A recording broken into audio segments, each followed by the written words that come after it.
Номд дуртай хүмүүс нэг олж нийлээд хэдүүлээ өнөөдөр 10,000-аа боллоо. Ингээд 10,000 subscriberтай болсныг тэмдэглээд нэг рүү онцгой бичлэг хий гэж бодож байна. Тэр нь юу юм бэ гэхлээр 10 минутанд 10 ном буюу 1 минутанд 1 ном ярих чаленжийг өөртөө тавьж байна. За ингээд эхэлцгээе.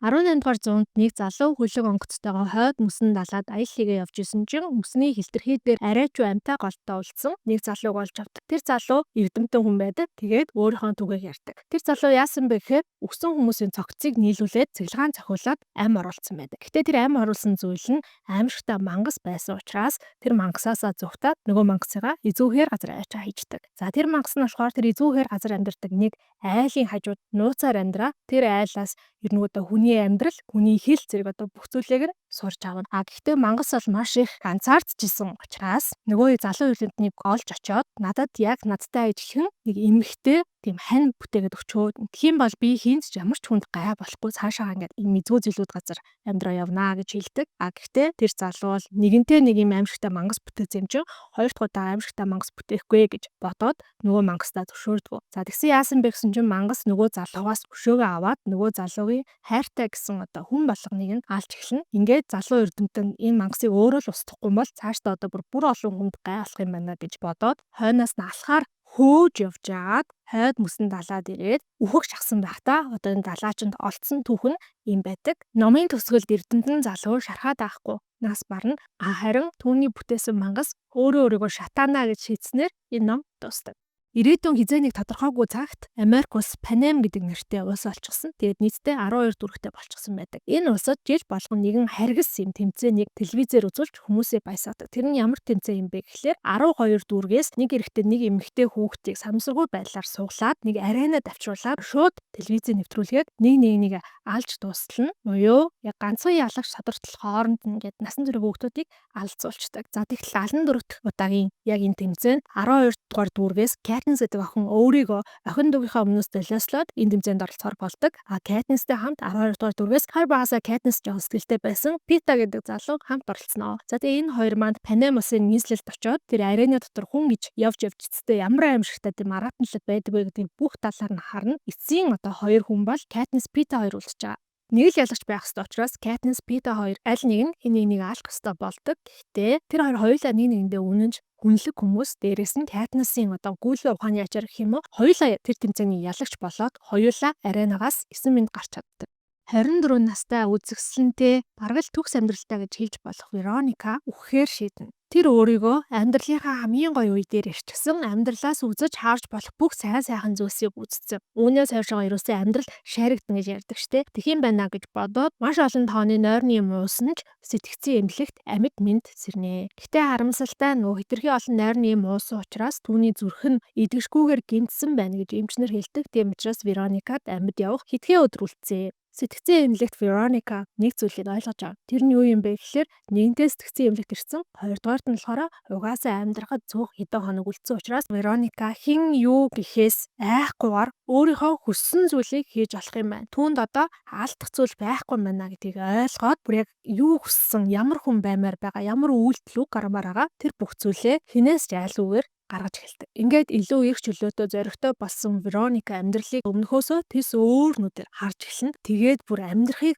хүсэж эхэлнэ. Гэхдээ Вероникад эмчнэр хэдхэн хоногийн дараа үхнэ. Зүрх нь тэгж амар гэмтсэн гэж хэлсэн байгаа штэ тий. Гэтэл яг тэр сэтгцэн эмнэлийн эмчнэр Вероника дээр нэг туршилт хийж идэв. Вероникад бол хоёр дахь амьдрсан шиг амьдрах боломж гарч ирнэ.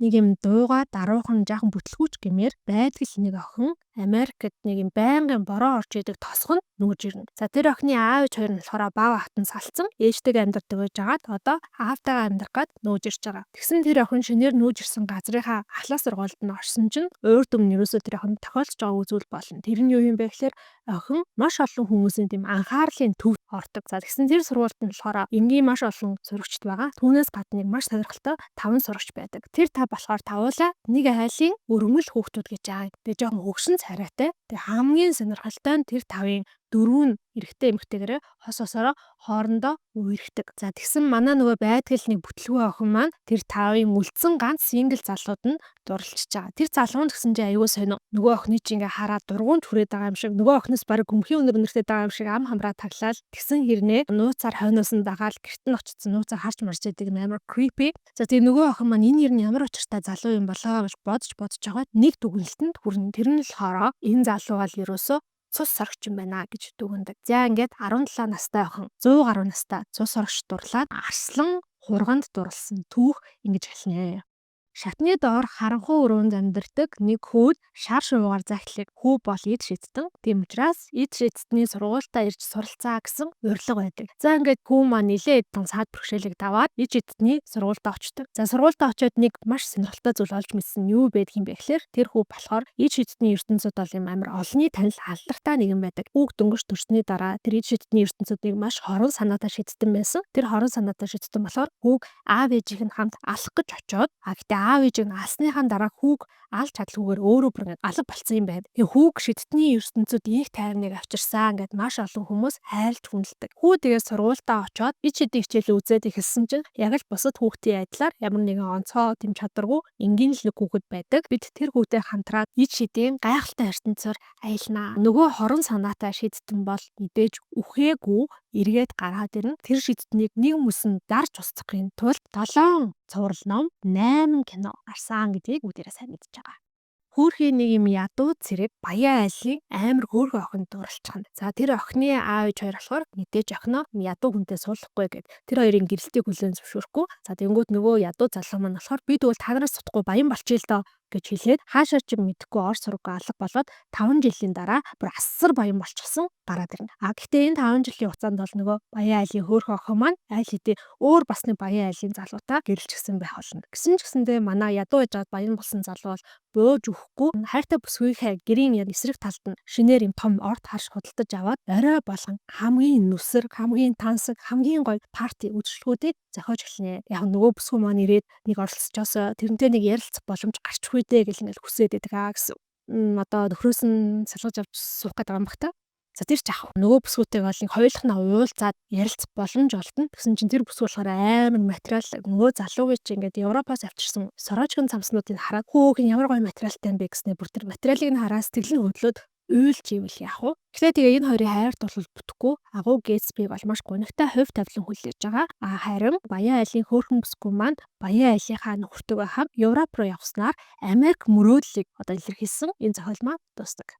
За нэг залуу далайчийн хүүгийн амьдралд бүх зүйл нь бүтэмжтэй байдаг. Залуу далайчин удахгүй хөлгийнхаа ахмад нь болох гэж байгаа. Бас тэгээд өөрийнхөө хайртай үзэсгэлэндээ хөрхөн бүсгүйтэй хурмаа ихж байгаа. Тэгсэн чинь энэ хүүд болохоор нөгөө хөлөг онгоцсон дээр нь хамт ажилтдаг өөр нэг ах атаархаад за тэгээд өөрийнхөө танил талаараа дамжуулаад нөгөө хүүд чинь хис хэрэг тохоод тэгээд ямар ч шүүх хурал мөрлөхгүйгээр далай дунд байдаг if цайз гэдэг нэртэй шоронд аваачаад хорчхон. За хүү бол эхний хэдэн жилийн мэдээ шүүх хурлаа хүлээн цаадахтайгаа хүлээгээ байж байдаг. Гэхдээ 6 жил өнгөрсний дараа хамаг итгэл найдвар нь алдаад амиа хорлох дээр тулаад байжсэн чинь гинэд тэр шоронд хажуугийн өрөөнд нь хоригдчихсэн лам өвгөн ханаа нэвт цоолоод ороод ирнэ. Хөөрхий тэр лам өвгөн болохоор яг шоронгийн адны тал руу хан цоолоод уул нь бол орох гэсэн юм байна л да. Гэтэ зүгээ андуураад манай залуугийн шоронгийн өрөөнд нь ороод ирдэг. Дараагийн одоо хэдэн жилийн туршид энэ лам бол манай залууд математик, газар зүй маш олон гадаад хэл мэлийг зааж агаад өөрөө насан өндөр болоод өөд болно. Залууд ихэд арга сэдээд шоронгоос оргоод тэр хөгшин ламын яриад байдаг маш их хэмжээний нөөсөн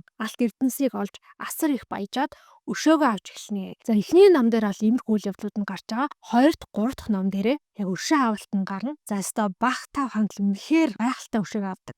Залуухан хоёулаа царайлаг хүн бүхний анхаарлыг татсан хос хоёр нэг жижигхэн бас тосгон нүүж ирнэ. За эхнэр нь бол гэртээ суудаг. Залуу нь болохоор эхнэрээсээ мөнгө зээлж аваад баар ажиллуулсан байж идэг. Нам 50 амьдраа байжсэн чинь нэг өглөө эхнэр нь гэрээсээ ор сургаггүй алга болчихно. Гэрт нь хүн дайрж орсон, хүч хэрэгэлсэн, шилэн ширээг нь унгаад хагалсан гэх мэт одоо эд мөрийн баримтаг үлдсэн байдаг. Гэтэ нөхөр нь эхнэрийгээ алга болсон юм огтхонч харамссан шинжгүй байгаад харна. Олон нийт за нөхөр нь л эхнэрийг нухацсан юм шүү гэж бодоод байдаг. Улмаар гэрт нь цагдаа нар ирээд нийтлэг хийгээд үзсэн чинь алтгааны өрөөнд нь асар их цус асгарсан байсныг хам хүм цэвэрлсэн гэдгийг олж тогтоосноос гадна эхнэрийнх нь Өдрийн тэмдэглэлийг олж авдаг. Өдрийн тэмдэглэлтэй эхнэр нь гэсэн чинь нөхөр маань намайг ингэж зогсон, над руу ингэж хашгирсан, нөөц амрагтай болсон гэх мэт зүйлсийг бичсэн байсан нь бол маш том баримт нотлохоо болдог. Гэхдээ нөхөр нь болохоор наадвал чи бүгд худлаа. Би энэ хүнд нэг ч удаа гар хүрч байгаагүй гэж хэлснээр энэ хэрэг бол улам сонирхолтой болно. За ингээд номын туршид бид нар юуг олж мэдэх юм бэ гэхээр энэ эхнэр нөхөр хоёр бол яг үнэндээ нэг нэгэндээ таарсан таар шууданууд юм байна. Эхнэр нөхөр хоёр бол ерөөсөө нэг нэгнийхээ дээр гарах гад санаагаа уралдуулж өгнө. Уралдуулж агаад эцээст эхнэрийн санаагаараа илүү болж таарад нөхрийгөө өөрийнхөө хүснээр буулгаж аваад манипуляц хийснээр энэ номын үйл явдал маш эвгүй дуусч байгаа. Нэг залуухан үзэсгэлэнтэй бүсгүй яагаад бүх номнуудын гол дүр нь юм залуухан үзэсгэлэнтэй бүсгүйчүүд байд юм бол эсвэл би яг өнөөдөр тийм номнуудын сонгоод ярьсан уу? За юу ч гэсэн нэг юм залуухан үзэсгэлэнтэй бүсгүй жигтэйхэн халуун жир биш тэр 100 Нью-Йорк хотод юу гэж явж байгаагаа мэдэхгүй байсан гэж байгаа. Цагтаа яг тийм ч биш л те. За тэр болохоор уран зохиолын чиглэлээр сурдаг охин зуны амралтаараа загварын сэтгүүлд дадлаг хийх юм боломжтой болсон. Гэхдээ өөрөө дотгошоогоо угийн тийм эмзэг мэдрэмтгий охин болохоор шинэ хотод маш олон хүмүүсийн дунд тийм хурдан хэмнэлтэй амьдрал өөрийнхөө байр суурийг нэг л олж чадахгүй яваад байдаг. Загварын сэтгүүлийн дадлаг нь дуусаад гэрлүүгээ харахтаа ер нь бол охин ашгүй хямралд ордог. Өөрөө зохиолч болох, яруу найрагч болох, зураач болох, за магадгүй загварын сэтгүүлийн редактор болох гэх зэрэг олон хүсэл мөрөөдөлтэй. Гэтэл нийгмээс нь ариун бай, хүнтээс хүүхэд төрүүл гэдэг дарамт шахалтууд байнга ирдэг. Энэ олон сонголтуудаас манай бүсгүй яг аль сонголтыг хийхээ мэдэхгүй, шийдэж чадахгүй байж ирсэнаа эцээст ерөөсөө үхэх сонголтыг хийнэ. За энэ бол миний хамгийн дуртай зохиолуудын нэг The Bell Jar буюу хонхон шил. Зохиолч яруу найрагч Sylvia Plath өөрийнхөө яг амьдралаасаа энэ номыг сэтүүлж бичсэн.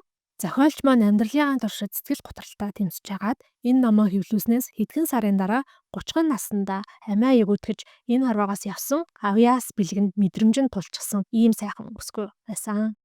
Бас нэг залуу охины тухай. Гэхдээ энэ залуу охин бол өөрийгөө хөөрхөн гэж боддгоо. Тэр 18 настай айлын том охин, дорой 2 эмэгтэй дүүтэй. Айлын том охин болохоор тэр угаасаа гэр бүлийнхаа бизнесийг хүссэн хүсээгүй өвлөж авна. За тэгээ хоёр дүүтэй бол дотроо битүүрхэн атаарх нь яа гэвэл хоёр дүү нь өөрсдийнхөө яг хүсэл мөрөөдлийг хайх боломжтой байдаг. За ингээ ямар ч гэсэн энэ 18 настай охин маань нэг л юм уйтгартай гонигтай амьдралаар мөрөөрөө амьдраа явж исэн чинь эмгэн шулан хурж ирээд нөгөө 18 настай охины чинь 80 настай эмгэн болгоод хуурахчдаг. Залуу охин байхдаа бүрэг ичимхий бусдын үгээр байдаг байсан охин эмгэн болонгуудаа шууд одоо өстө юу ч наалтаа болсон гэдэг шиг гэр бүлийнхаа бизнесийг шууд хаяад ямар ч хэсэг нэргээд залуу дүр төрхтэй очиё гэд нэг аян занд гарнаа. Түүний зарж очиж байгаа хүн нь болохоор тэр нутагт байдаг Хаул гэдэг нэг шидтэн залуу байгаа. За энэ шидтнийг бол ер нь охтын зүрхийг эздэг мэздэг гэд маш аимшигтай цуу ярианууд гихцэн байдаг. За тэг яг үнэндээ уулзаад утсан чинь юу тийм хүний зүрх мөрх идэх байтугай зүгээр л амар юм гойж гангалах дуртай аль болох юм хэцүү зүйлээс бултчихдаг зантай тийм залуу байдаг. Эмгэн болсон охин маань нөгөө хараалаа арилгуулахаар тэр шидтний цайзд нь очиод өөрийгөө ажилдаа аваад тэдний гэрийн цэвэрлэгч болно. За ингээд эмгэн залуу хоёр маань хоорондоо хэрэлцээр байгаад домын төгсгөл гэхэд би биэндээ басчихсан. Охин буцаа залуу дүр төрхөө олоод хайртай болоод хоёулаа аз жаргалтай дуусъя гэснээр энэ ном маань үнэхээр аз жаргалтай дуустав. Бас миний бүр хамгийн хайртай ийм ном байгаа. Энэ номын тухай ярих юм бол 24 цагийн бичлэгч болчих магадгүй. Тийм болохоор энэ үргээд тусгая. За ингээд 10 минутанд яг 10 ном ярих гэж чадлаараа хичээлээ. Тэгээ саяны ярьсан 10 номоос та бүхэнд хэрвээ таалагдсан ном байвал эргээд комментээр бичээрэй. Тань таалагдсан номыг яг бүрэн ихээр нь товчлаад ярьж өгтөл мэдээж бүр хамгийн их баяртай байх болно.